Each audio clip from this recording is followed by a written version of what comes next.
বাংলাদেশ সরকার প্রত্যেকটি ঈদেই ভিজিএফের যে চাল বিতরণের একটি বিষয় সরকার বরাদ্দ দিয়ে থাকেন।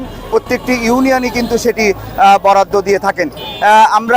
আমি যেখানে অবস্থান করতেছি গাইবান্ধা জেলার পলাশবাড়ি উপজেলার মহাদেবপুর ইউনিয়নে, এখানে কিন্তু আপনারা দেখতে পাচ্ছেন আমার পেছনে লোকজন কিন্তু একদম জমি মানে আপনার অবরোধ করতেছেন। সেই অবরোধের যদি বিষয়টি বলি, সেটি হচ্ছে যে এই ইউনিয়নে যে ভিজিএফের চাল যে বিতরণের বিষয়টি, সেটি কিন্তু এখানকার লোকজন যেটি বলতেছেন সেটি হলো যে চাল বিতরণ না করেই চেয়ারম্যান সাহেব কিন্তু আপনার চাল বিক্রি করেছেন, এটি কিন্তু তারা অভিযোগ করতেছেন।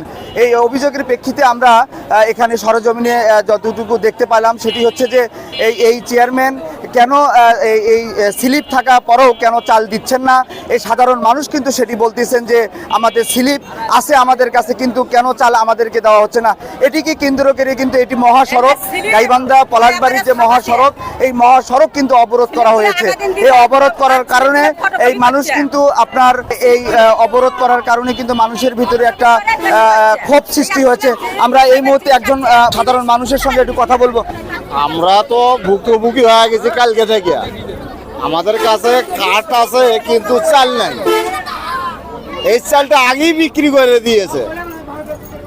আমরা কাল থেকে চালের ট্রেনে ঘুরতেছি।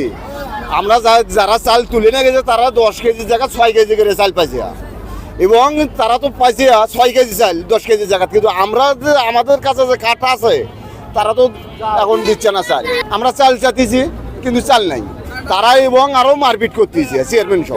আমরা যেমনটি শুনলাম যে তারা নাকি এই অভিযোগ করতেছেন যে চেয়ারম্যানের লোকজন কিন্তু তারা যে স্লিপ তাদের কাছে আছে সেই অনুপাতে কিন্তু তারা চাল পাচ্ছেন না, বরঞ্চ চেয়ারম্যানের লোকজন নাকি তাদেরকে মারধর করতেছেন, এটি কিন্তু তারা অভিযোগ করতেছেন।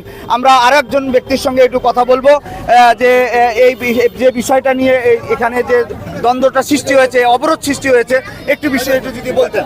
যে আমরা চালের জন্য আছি, চাল বিতরণ করবি, আমরা চলে যাব।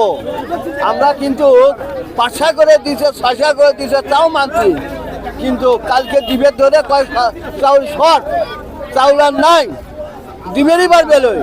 সেই বলে কাল বিদায় দিলে যে আজকে আসেন আমি চাল দেব। আজকে এখন করতে যে কাঠ দিলে 2 নম্বর কাঠ। 2 নম্বর কেমনে হলো? তুমি তো দিলে 2 নম্বর কেমনে হলো? মালটা দাও, আমরা চলে যাব। আমার মাল দেয় না, আর সিল 2টো করে হলো কেমনে? আমরা যে সাধারণ মানুষের সঙ্গে কথা বললাম, তারা কিন্তু একটি কথাই বলতেছেন যে তাদের কাছে কিন্তু স্লিপ আছে, কিন্তু চেয়ারম্যান সাহেব বলতেছেন যে এই স্লিপ 2 নাম্বার, এবং যাদের কাছে স্লিপ আছে তারা কিন্তু বলতেছেন যে আমাদেরকে মারধর করা হচ্ছে। তো আমি এই যে এখানকার যে পলাশবাড়ি উপজেলার যে মাহাদেবপুর যে ইউনিয়ন পরিষদের পাশে যে রাস্তা যে অবরোধ করা ছিল, সেই অবরোধের সর্বশেষ খবর নিয়ে আমি দাঁড়িয়েছিলাম।